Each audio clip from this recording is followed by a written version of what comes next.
everybody, I'm Bree the Plant Lady, and tonight I am doing the final 2 steps for getting this new native perennial garden finished. Now, this is a weird time of year that I took this on. I did this like the beginning of August.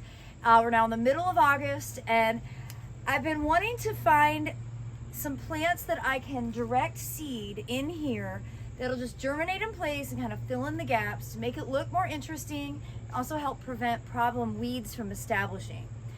Because it's the middle of August, I don't want anything that's gonna like get too abundant and overwhelm the perennials. I've decided to go with a mix of viola Helen Mount, which is this really pretty sort of purple and yellow viola, or Johnny Jump Up. And I have 1 container of forget-me-nots, Myosotis.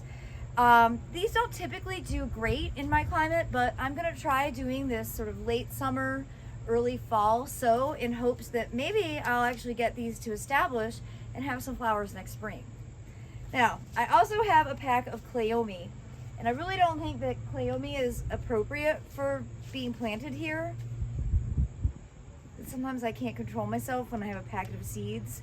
So we'll see how far these ones go. Then I'll make a decision of whether I'm gonna actually sow Cleome in here or somewhere else.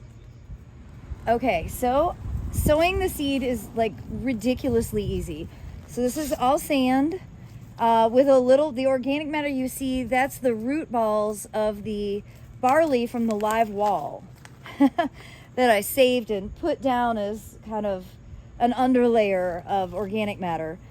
I don't need to rough it up at all. I think that the viola seeds are just gonna, be able to go right down in place. And with any luck, in the next maybe 3 to 4 weeks, they'll germinate and really start kind of taking off.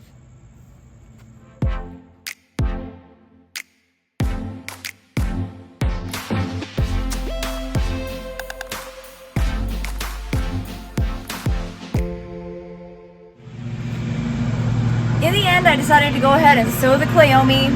What do I have to lose? That was about $5 worth of seed. I think it's gonna make this bed look significantly more interesting, especially through the fall season, so all of these perennials just start to get established. All right, now my next step is probably not necessary. Everyone's told me I don't need to fertilize, but I cannot help myself. I got Plant Tone. It's just inexpensive, easy to apply. I'm not going to be heavy-handed. I just can't help it. It's August in North Carolina, and I feel like to get these plants growing well enough, I need to give them a little NPK. So, see, I'm literally just tossing it out. Ordinarily, with my trees and shrubs next door, I apply it a lot heavier.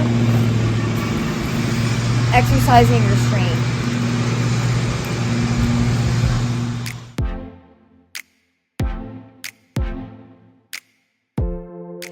And the final step is just going to be to lightly mulch with this ground-aged pine bark. I actually found this at Lowe's. I could not find it at Home Depot, which was annoying. But it is from the same brand that I used to always get it from, Timberline. It's just that the packaging used to be orange and now it's purple. So I'm going to get busy top dressing this bed with the ground-aged pine bark. And then I'll get it watered in and it'll be finished, at least for this season.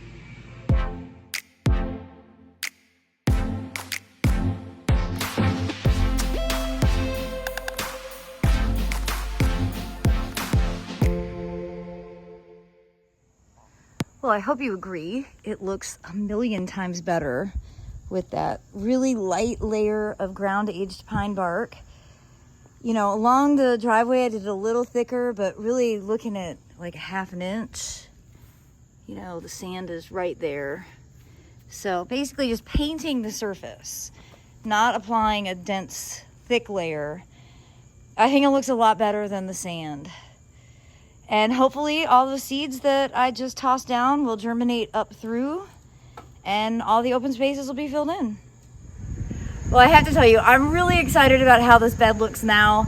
There's something about the light layer of mulch that makes everything read more organized. That bare sand was driving me crazy.